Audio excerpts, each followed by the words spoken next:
శ్రీ గురుభ్యో నమ శ్రీ మహాగణాధిపతి నమ శ్రీ మహాసరస్వత్యై నమ ఓం శ్రీమాత్రే నమ. తులారాశి స్థితి చూసినట్టయితే కురుధినామ సంవత్సరం అక్టోబర్ మాసంలో చిత్తా నక్షత్రం 1-2 పాదాలు, స్వాతి నక్షత్రం 4 పాదాలు, అట్లా విశాఖ 1-2-3 పాదాలు ఈ తులారాశికి చెందినటువంటివి.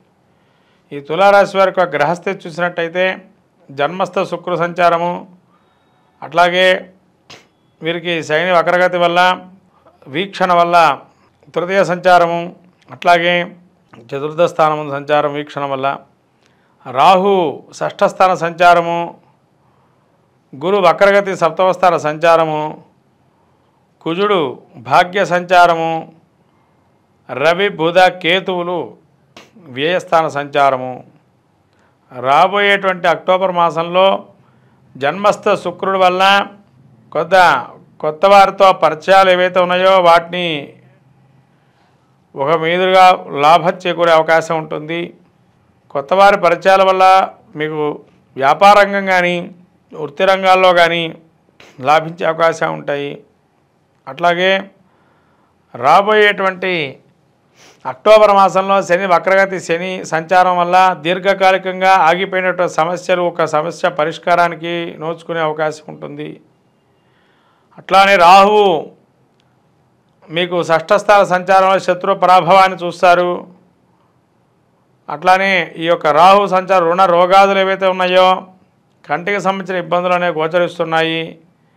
అట్లాగే రుణ రోగాదులకు వస్తే రుణం తీసుకోవడానికి ప్రయత్నం చేస్తారు. ఈ గురువు వక్రగతి సంచార సప్తమ స్థాన వీక్షణ వల్ల గురుడు అనుగ్రహం కలిగి మంచి శుభార్తలనే అవకాశం ఉంటుంది దీర్ఘకాలికంగా బాధపడుతున్నటువంటి వారికి. అట్లే కుజుడు ఈ యొక్క భాగ్యస్థాన సంచారం వల్ల అనుకూలమైన వాతావరణము,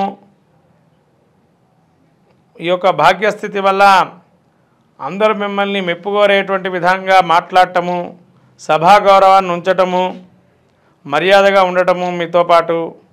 అట్లాగే ఏదైనా పుణ్యకార్యాలు పుణ్యక్షేత్ర దర్శనాలతో పాటు స్నానాధికాలు అనేక పుణ్యకార్యాలు సత్కాలక్షేపాలు జరిగే అవకాశం ఉంటుంది.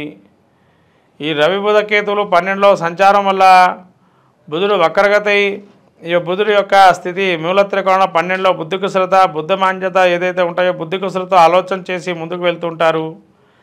రవి జన్మస్థలంలో రావటం వల్ల రాబోయే పౌర్ణమి తర్వాత కొన్ని ఇబ్బందులు పడే అవకాశం ఉంటుంది రవి సంచారం వల్ల.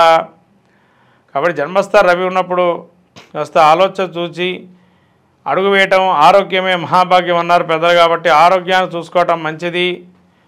అట్లా కేతు 12లో సంచారం వల్ల జ్ఞానము సంపాదించి తద్గుణంగా ప్రవర్తించడం వల్ల రాబోయేటువంటి సమస్యను పరిష్కారం చేసుకోగలుగుతారు. అట్లే మొత్తం మీద ఈ తులారాశిలో ఉన్నటువంటి రాజకీయ ప్రముఖులు కానీ సినీ ప్రముఖులు కానీ కొంతవరకు ఆలోచన చేస్తూ నిర్ణయాలు తీసుకోవడం మంచిది.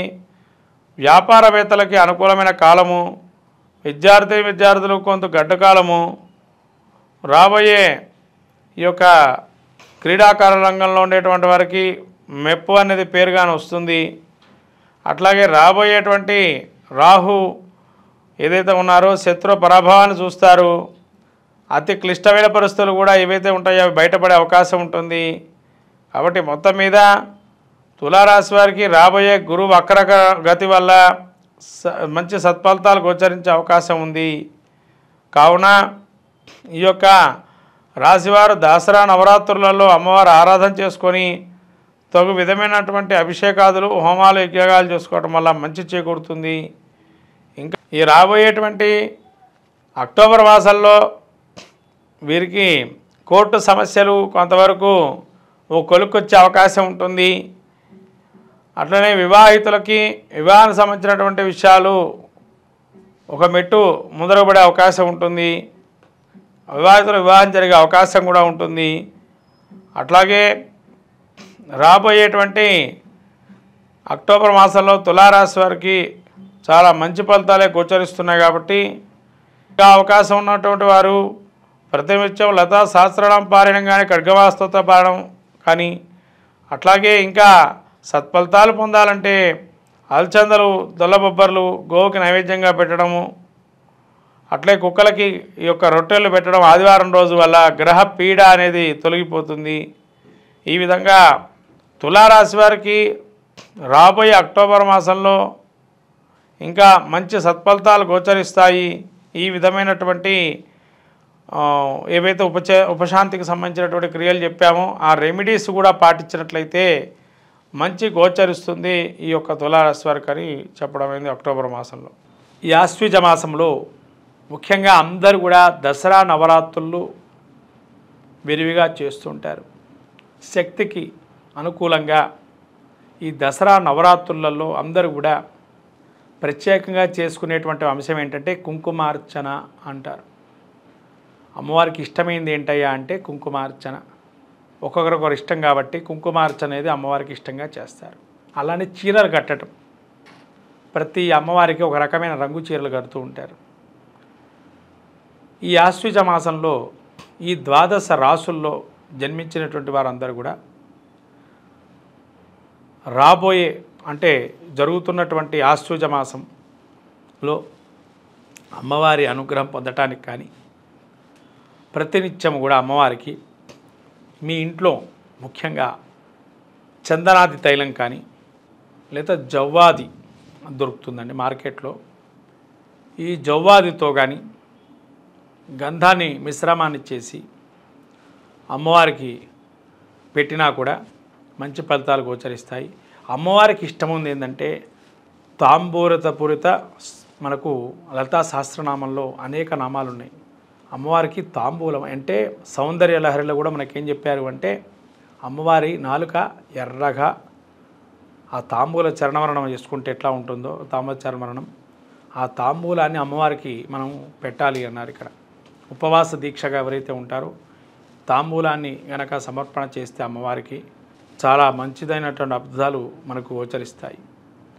సౌందర్య లహరిలో కూడా చెప్పబడింది కాబట్టి సౌందర్యాలలో చెప్పబడింది కాబట్టి సుగంధ ద్రవ్యాలు ఉంటాయమ్మ అమ్మవారికి పెట్టేటువంటి సుగంధ జాజికాయ, జాపత్రి, ఇలాచి, లవంగం, పచ్చకర్పూరం, యాలక్కాయలు ఇవన్నీ మిశ్రమంగా పౌడర్ చేసి దానిలో చిన్న ఒక్క కట్ చేసుకొని ఒక్క కూడా పెట్టేసి తాంబూలానికి ఒక లవంగాన్ని కూడా పెట్టి అమ్మవారికి ఇది కనుక సమర్పణ చేస్తే అమ్మవారి శీఘ్రగతిన ఫలితాన్ని ఇస్తుంది అని చెప్పి మనకు దేవి భాగవతం కానీ సౌందర్య లహరిలో కానీ చెప్పబడుతుంది.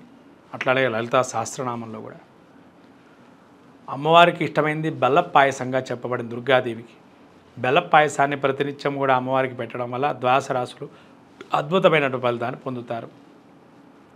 ఈ ఆశ్వీజ మాసంలో రాబోయేటువంటి పౌర్ణిమ కూడా చాలా విశేషంగా అశ్విన్య దేవతలకు సంబంధించినటువంటిది. అంటే రాజవైద్యులని పిలుస్తుంటారు వీరిని. అశ్విని దేవతల్ని రాజవైద్యులుగా వ్యవహరిస్తారు కాబట్టి ఈ ఒక పౌర్ణమి రోజున ఎవరికైతే మానసిక రుగ్మతతో అంటే మానసికమైనటువంటి టెన్షన్స్ అంటే ఎట్లా మన జాతకంలో ఏ విధంగా కనబడతాయండి అంటే ఇవి కేతువు చంద్రుడు లేదైనా రాహువు చంద్రుడు వీటి కలయిక వల్ల కానీ వీటి పరస్పర వీక్షణ వల్ల కానీ మానసికమైన రుగ్మతలు గోచరిస్తాయి. అంటే ఇమ్మెచ్యూరిటీ ప్రాబ్లమ్స్ అనేది ఉంటాయి. వాటికి కాను రాబోయేటువంటి పౌర్ణిమ ఏదైతే ఉందో ఆ రోజు కానీ చంద్రబింబానికి అంటే పౌర్ణమి నాటి చంద్రబింబానికి కానీ పాయసాన్నం చూపించినట్లయితే అన్ని భయాల నుంచి కూడా తొలగింపజేస్తుందని మనకు లలితా సహస్రనామంలో చెప్పబడింది. పాయసాన్న ప్రియాత్వస్థ పశులోక భయంకరి అని చెప్పబడింది. కాబట్టి పాయసాన్నాన్ని ఎవరైతే నివారణ పెడతారో అన్ని భయాల నుంచి కూడా పశుపక్షాదుల నుంచి ఉండేటువంటి భయాలు కానీ అనేక జంతువులు కానీ మనలో ఉండేటువంటి రాక్షసత్వాలు కూడా నిర్మూలన చేస్తుందని పాయసాన్నం అంటే అందుకని బెల్ల పాయసాన్ని కానీ పెట్టినట్లయితే అమ్మవారు అన్ని అనుగ్రహాన్ని మనకు ఇస్తుంది. ఇది ఈ దసరా నవరాత్రులలో ద్వాదశ రాశి వాళ్ళందరూ కూడా పాటించాల్సిన నియమం. శ్రీమాత్రే నమః.